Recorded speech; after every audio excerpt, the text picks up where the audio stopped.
It's the No BS Marketing Show. I'm Dave Mastovich, CEO of Massolutions, the world's only no bullshit marketing firm. Today I have a special guest, Petros Neofotistos, who is going to talk to us about his business and how he got to where he is as an Amazon consultant expert is how I'm going to describe it, but I'll let him tell you more about it. Petros, welcome to the show. Thanks, Dave. Thanks for having me. I'm excited to have you because I think so many listeners out there will, at the very least, find what you're talking about compelling, but also there's so many people out there doing their own thing where they have a small business on the side, or like I jokingly say, they call it the side hustle, but someone is selling something online. And then there's other people that actually have a company that does a lot of their business online, or clients like we have that should be doing more online and they aren't. So I can't wait to dig into it. But the first question, as I told you before we turn the mics on, is always these great, interesting, compelling stories. Talk about your career journey, your path to date. Sure. It's sort of a meandering path, but I'll start at the beginning. I went to school at the University of Pittsburgh for civil engineering, specifically structural design. I graduated and started my first job as a structural engineer. Quickly realized within the first month that was not the career for me. What made you realize that? Honestly, the first thing I noticed, I wasn't very good at it. And the second thing I realized is it was extremely boring. Okay. And it just didn't match my skill sets and what I wanted to do with my life. It's very math and detail oriented.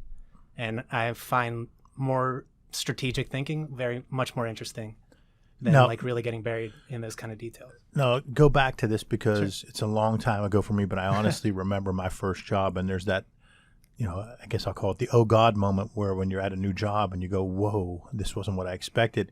So now you put 4 years into a difficult degree, civil engineering. It's not the easiest thing to get an engineering degree. You had a lot of studying, very competitive grade-wise.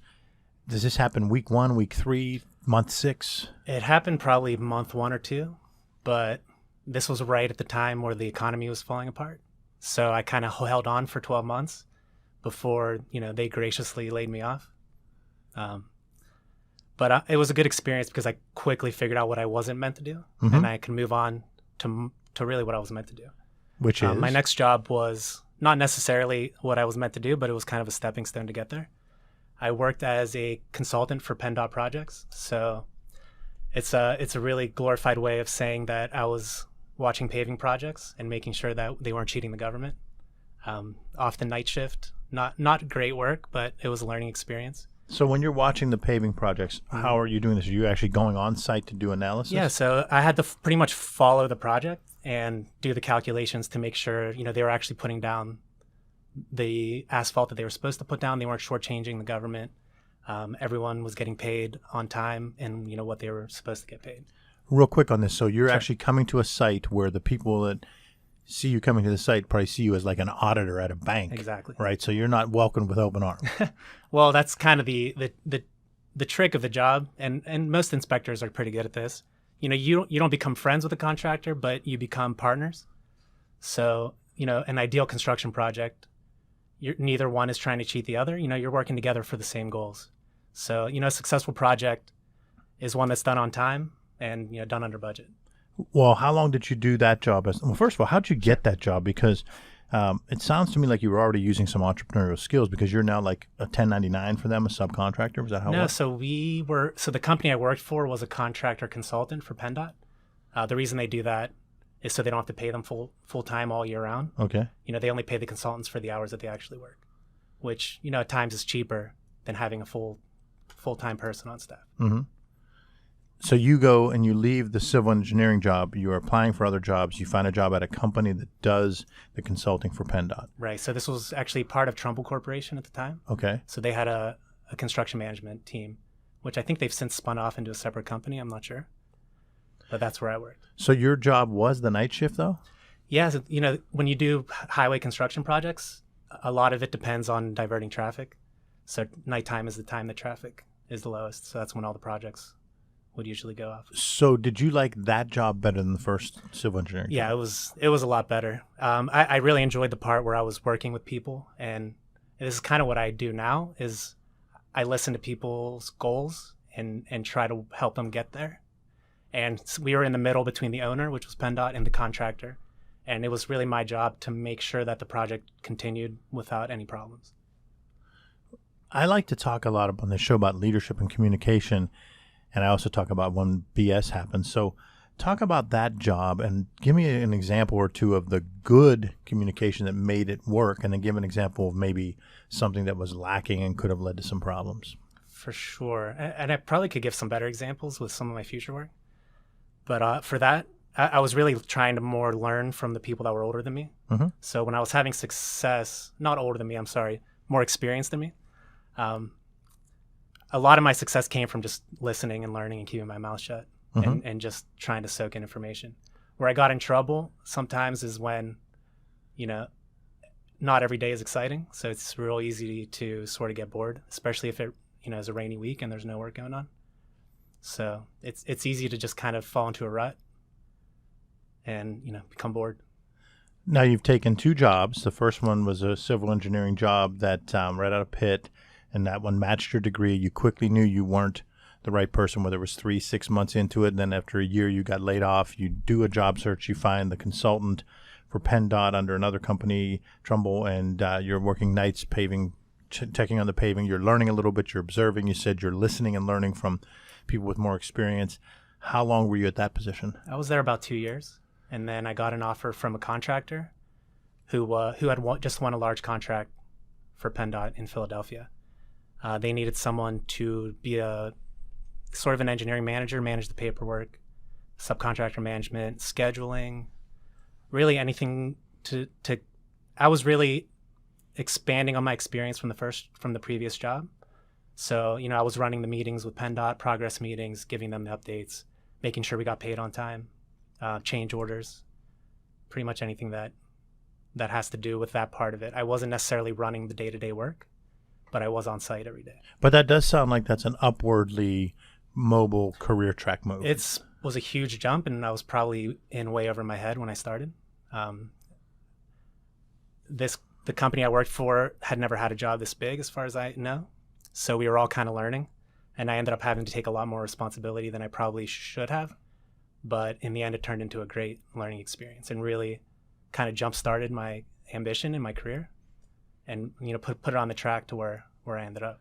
We'll talk about that because we have a lot of different types of listeners. Some of our listeners are the entrepreneur CEO, but we also have a lot of young college students or professionals who see the No BS show as a chance to learn about marketing, leadership, and communication.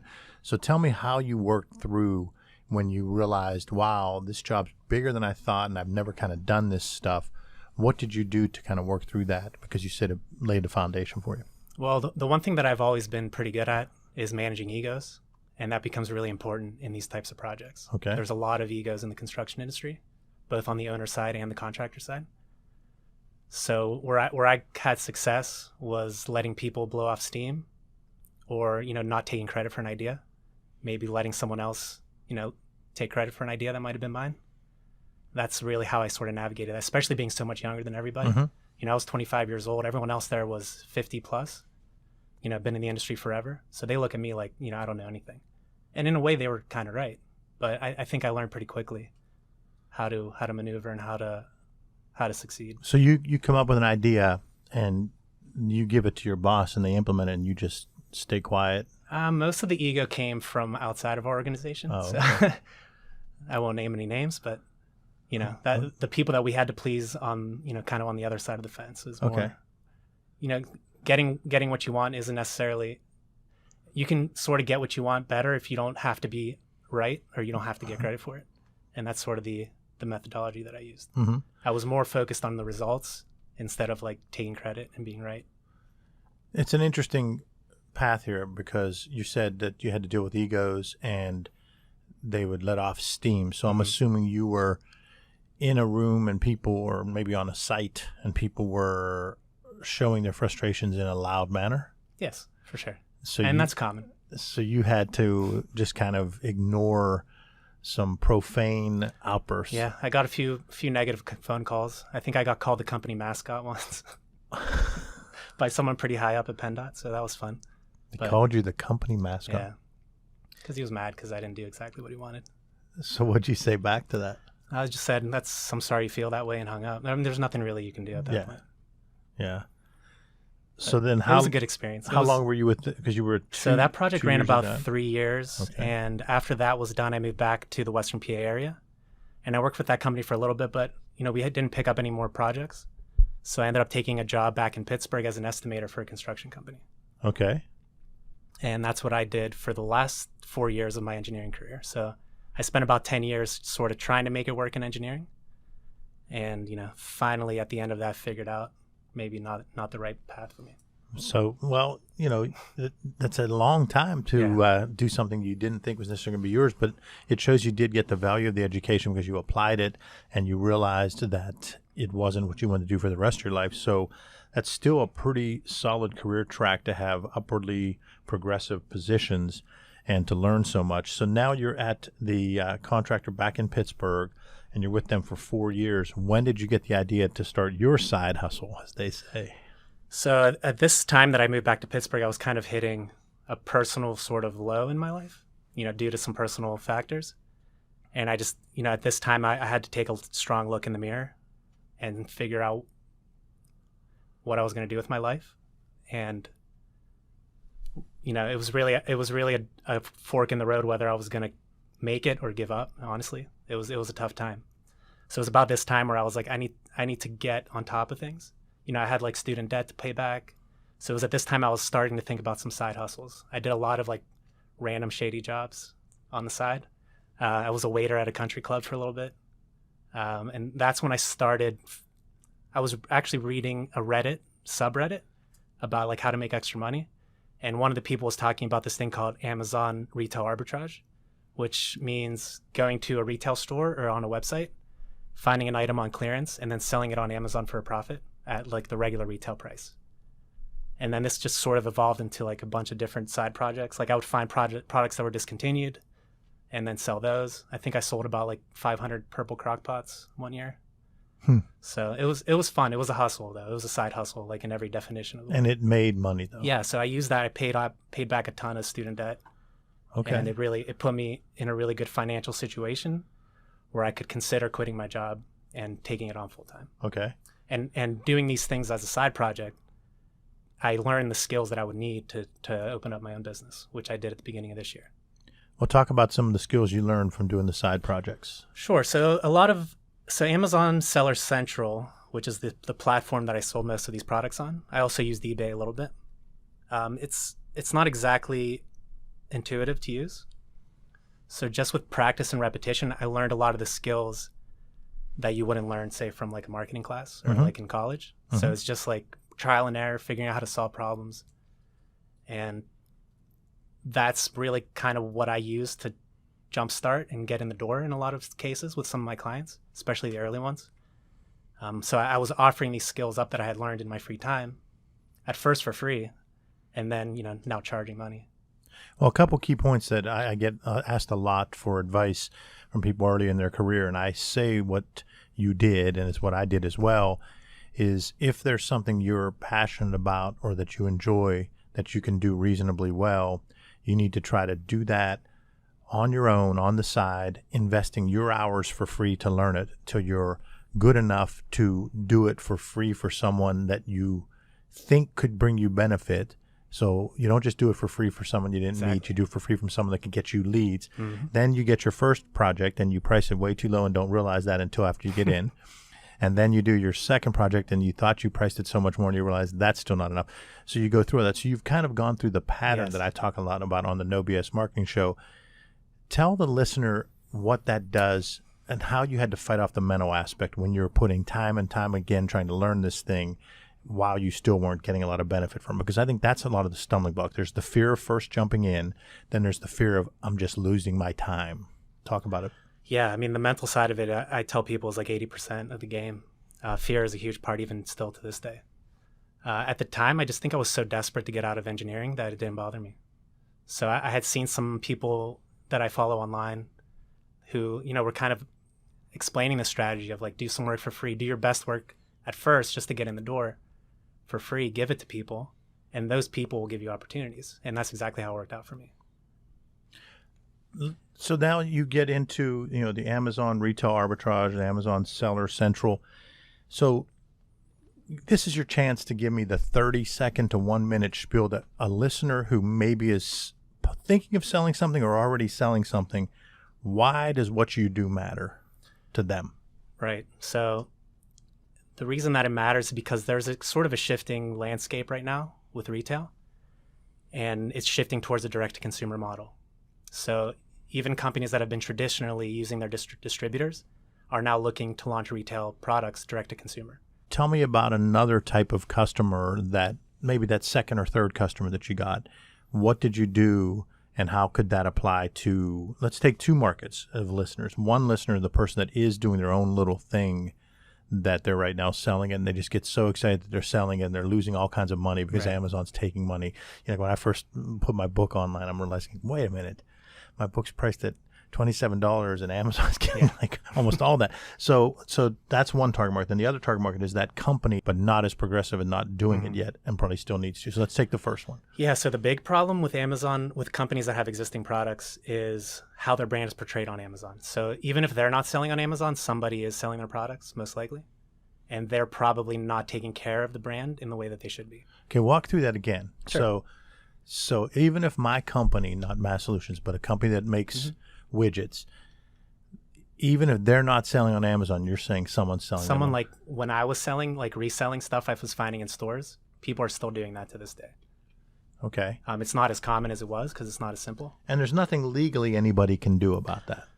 So Amazon does give you some tools, and the law is still being figured out as far as intellectual property and what constitutes IP as far as Amazon.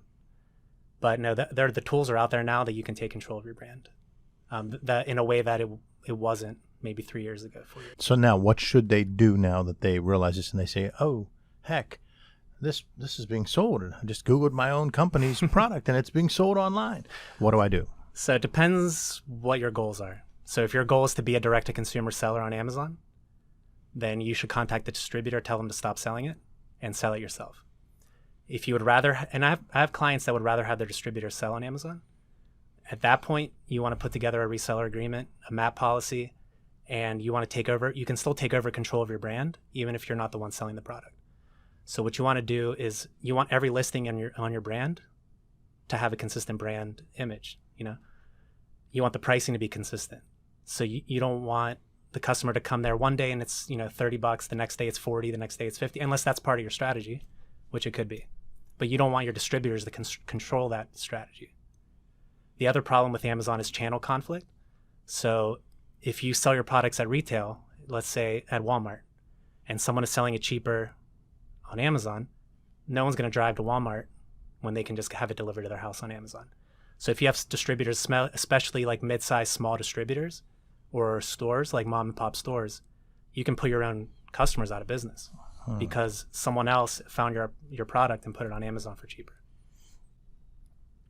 Do you think that's, let me take a couple pats. Do you think there are some distributors that are just kind of doing it without telling their... Yeah, and this is what I tell my clients is that unless you're giving direction and you're enforcing your brand policy and your brand, the way that you want your brand to be seen online, your distributors aren't going to know what to do. So they're just going to do what's in their best interest, which is to make money and sell product. But if you don't take those factors into account, you can really harm some of your other channels, like I was saying. There's second and third order effects that a lot of companies don't consider. It's the No BS Marketing Show. I'm Dave Mastovich. I'm with Petros, Neofotistos. He's going through some really interesting things and why it is No BS Marketing. What Petros does is he just talked about your brand. And if your brand product is looking different 3, 4, 5 different ways for the same product being sold on Amazon, and it's the actual print, not the print, the actual visual design is different on all 5. And if the price is different on all 5, you're losing some brand equity. So he's talking about the bigger picture about your branding, not just the bottom line where you can make more money, but you're also risking your brand being diminished. So I'm finding this conversation really interesting because so many companies out there can leverage what Petros is talking about. So let's go to that point now. So let's say someone wanted to engage you and they call you. Give an example of someone don't give the actual company, just give an example of an instance of what type of product or something and how you helped solve a situation for them. Yeah, so every company's problems and goals are different. As far as like a brand strategy, usually companies will come to me for a few different things. One of them is the planning process. So how are they going to position their product compared to the competition as far as price and size and so forth. And what I help them do is sort of, I actually help them analyze the data of what their competitors are selling using some different software tools. And I show them sort of the opportunity that's there, how well their competitors are doing. You know, their competitors might have no plan either, which is awesome. That's a huge opportunity. You know, that's the number one thing. I try to show them what the opportunity is first, and then we go into figuring out how to execute a plan, which is sort of a whole different thing. The next step after the planning is listing optimization, keyword research, graphic design. So everything that we do is specific to the platform that we're selling on. So for Amazon, you know, the images that work on Amazon are not going to work on your website, are not going to work on whatever other platform you're trying to sell on. So what we offer is talk about that for a minute, sure. Because I think sometimes a company's small or mid-sized company, or they're more of a manufacturing distributor type, and they don't understand the rules of marketing. Hopefully they're listening to the show now. And so they don't realize, and they want to take kind of the quick, easy way because they don't have a full staff, and they want to take and copy and paste something from their website and put it on. Talk about why it doesn't work on Amazon. So for Amazon, it's really more of a product search engine than a marketplace at this point. I mean, it's obviously a marketplace, but people go there to search for choices, for options. And what you want to do is stand out from the other options in more than one way. One of those ways is with, you know, the keywords that you use are important because when someone types that keyword in, you want your listing to pop up. The other important thing is your images have to be high quality. So you can go on Amazon, search any product or any keyword, and you'll see a bunch of images that you're like, why did they use that? You know, it looks like crap. It doesn't have a white background, that kind of stuff. So what I help them do is sort of build those assets, the image assets that work for Amazon. So, you know, like their main image has to take up almost the entire screen with a plain white background. You know, the next image should show some product features. The next image, you know, might have ingredients depending on if it's a grocery product or not. And what we found with Amazon is they don't necessarily, people shop in different ways. So some people will read every single bullet point, read the product description.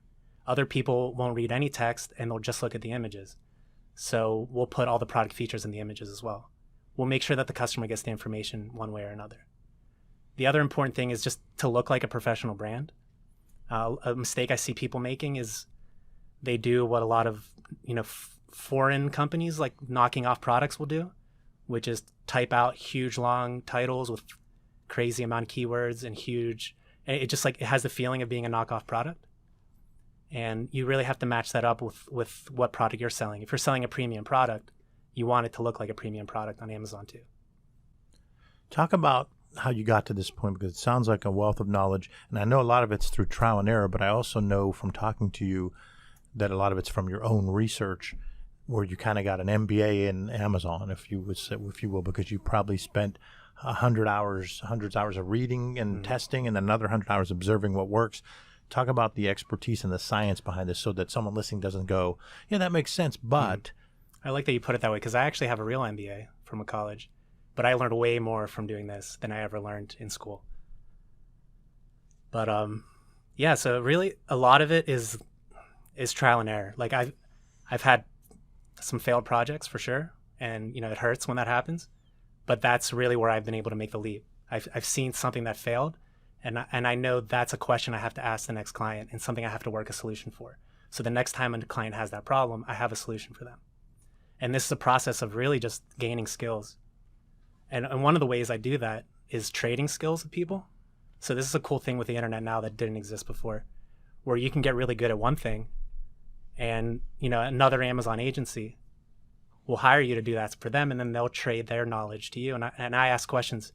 I work with other Amazon agencies. You know, they're competitors technically, but really I see them more as partners, because we're sharing information and we're helping all our clients by kind of pooling our experiences and our failures and our successes. And that's a way that I've learned as well. So trading skills, you're saying that in each encounter, you're trying to learn from them and they're learning from you. Right. So it's better for me to learn from someone else's mistake that they made, 6 months ago than for me to make that mistake myself. And that's something that I've gotten better at lately. I like that. And I think that is something that's really changed over the last 10 to 15 years. I've always kind of lived that, or even early in my career, I would try to give back to someone else. I would say, hey, if you're going to be trying this campaign, here's some of the stumbling blocks I went through. Now, they talk about collaboration being the new competition is the cliche phrase, but it does kind of ring true in that type, but it's a loose collaboration. When I hear collaboration is the new competition, I want to make sure people understand that it doesn't mean that you and I are partnering. It just means most of the time it means that I'm learning from you, you're learning from me, we're learning from the next person. It doesn't mean that your company and my company are going to collaborate and go do this group project. Although it can. I don't think that's really the essence of that that cliche. This industry that my business is in is very new. So right now, there hasn't been a lot of consolidation. So there's a lot of small agencies out there, and we almost have to work together to survive. Because if we don't, a lot of us won't make it. So tell us what the name of your company is, Sure. your website, your information, how someone can reach you. But the company is called Granitsa. Our website is www.granitsa.com. That's Granitsa. What's the meaning behind Granitsa? So Granitsa is the village in the mountains of Greece where my mother is from. And it's just something I kind of draw inspiration from because it's so far away and so remote. And if you've never been there, it's hard to picture how remote and how out of the way it is. But it's just a beautiful place. And all the people I know from there are my family, and they're all hard workers. And they put a lot of hard work into coming to the U.S. and building up careers. And I just use that to sort of draw some inspiration. So it's a heartfelt name tied to your vision of how you work and how you live your life. Exactly. So I think you just need to tell that story more because without knowing that story, you're not going to know what the name is. Right. So you almost need to push that out right on the homepage of the website. You need to talk about that in interviews. You need to talk about that even with clients because I'm sure that most of your clients are probably going to do what we did here at Massolutions when we first met you. We're like, I wonder what the name means. And then we asked you. So I wanted to make sure I could ask you on the air so you could tell our audience too. But that's just my bit of advice because it is a heartfelt story that I think you should get out there more. I appreciate that. Now, it is an OBS marketing show, so I do have to ask you the one question is, when were you a BSer when you were either the difficult employee, the tough boss, the tough strategic partner / vendor? When was your leadership or communication maybe lacking? What did you learn from it? How did you fix it? What did you learn from it? So this is sort of an ongoing process. I feel like I'm so early in the process. I've listened to some of your other guests, and they've been doing this for so long. For me, it's very recent. It's when I first started my company, I had these ideas of grandeur. It almost became a vanity project more than a business at first because I was so proud of it, and I wanted everyone to see it, and I wanted it to grow so fast. And what I didn't do at first is focus on the actual products and the service and, the reason the customers would hire me in the first place. And I got myself in a little trouble because I ended up being a pretty good salesman, but not the processes weren't in place to sort of back up what I was selling. So I've really spent the last few months nailing down those processes to make sure that, those mistakes don't happen again. Good. Now, another thing I always ask is, it is about leadership and communication. So talk a little bit about your leadership style and how you like to communicate best. Sure. So I don't have to be just a leader necessarily for my business, which I am. I have to be a leadership on a lot of these projects as well, because I'm the subject matter expert on this. So I have to make sure to get buy-in from the important people in the businesses that I'm trying to help. If the people that make the decisions aren't in, they don't have the same goals to match the vision that I'm trying to create for them, it falls apart quick. So what I have to do is make sure that I communicate exactly what I see as the solution and make sure that everyone is on board with that and more specifically on board with how long it might take to get there. Because sometimes you have to sacrifice your short-term goals to reach your 1-year or 5-year goals that you want to reach. So that's the leadership that I try to take. Okay. And how best do you communicate? Because I'm going to assume that a lot of your communication is going to be probably email related and so forth. And there's some some weaknesses of email, although I still feel there are many strengths. How do you best like to communicate? What have you learned about the different ways you communicate? So email is good as like a daily communicator, but I like to get my clients on the phone once a week, once every other week. And if they're willing, even like a video chat, it makes it much more personal. Mm-hmm. I think it's really effective to just really keep them updated of the progress. What you don't want to do is not have a call for 4 weeks and then they call you angry, figuring out, what have you been working on? Like, tell me, like, why am I even paying you? Like, that's what I try to avoid. So definitely like weekly check-ins. If someone asks for something in an email, make sure you understand exactly what they're asking for, because you might not. Email is definitely an imperfect communication device. It's much more effective to get on the phone with somebody or get on a video chat and talk to them about their problem. I find everything that you've talked about today really interesting, and I'm sure many of our audience members do as well. But I also like to see if you can roll that into the question about a tool. I always say, what's a tool that you would give that anyone in the audience might be able to use? And I had one person say, use SEMrush. Another person said, I use Asana. Another person said, I follow the Franklin Covey system. I don't care what it is. It's just, what's a tool that you use regularly that you think a good portion of our audience could benefit from? Sure. So in my line of work, there's a lot of cool software and tools, but I don't think they necessarily have wide application. I think the most important thing that I have is this black notebook that I carry everywhere. I love it. So everything that happens in my life, I write down in the notebook. And I found, especially when you start getting busy, if it doesn't end up in the notebook, for me, it just doesn't exist anymore. So if somebody tells me something that's important, I have to write it down almost immediately, either in this notebook, and if I don't have the notebook, in like the Notes app of my phone. Well, I like that you're using two tools that are from generations way beyond you, the phone and the written tactile feeling of writing in a book. So I like it.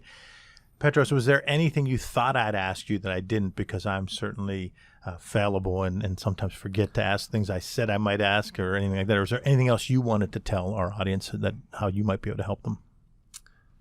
I think we followed pretty much, we took care of all this stuff that we had planned to talk about.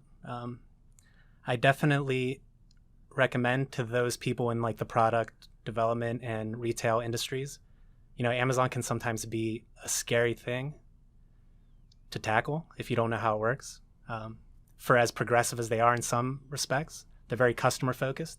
So their seller side of things is not necessarily up to speed, technology wise, customers, seller support wise. So if you're confused and you're, fearful for jumping in, I definitely recommend talking to someone like me to at least give you some advice before you get started, because you can make some very preventable mistakes in the beginning. Good. That's good advice. Petros of Granitsa, we were happy to have you on the show. And to our loyal listeners, thanks for listening to the No BS Marketing Show, recorded in our own studios in bold, beautiful downtown Pittsburgh, Pennsylvania. Remember, ask yourself, what's the big idea? And build your story around the answer. It's all about bold solutions, no BS.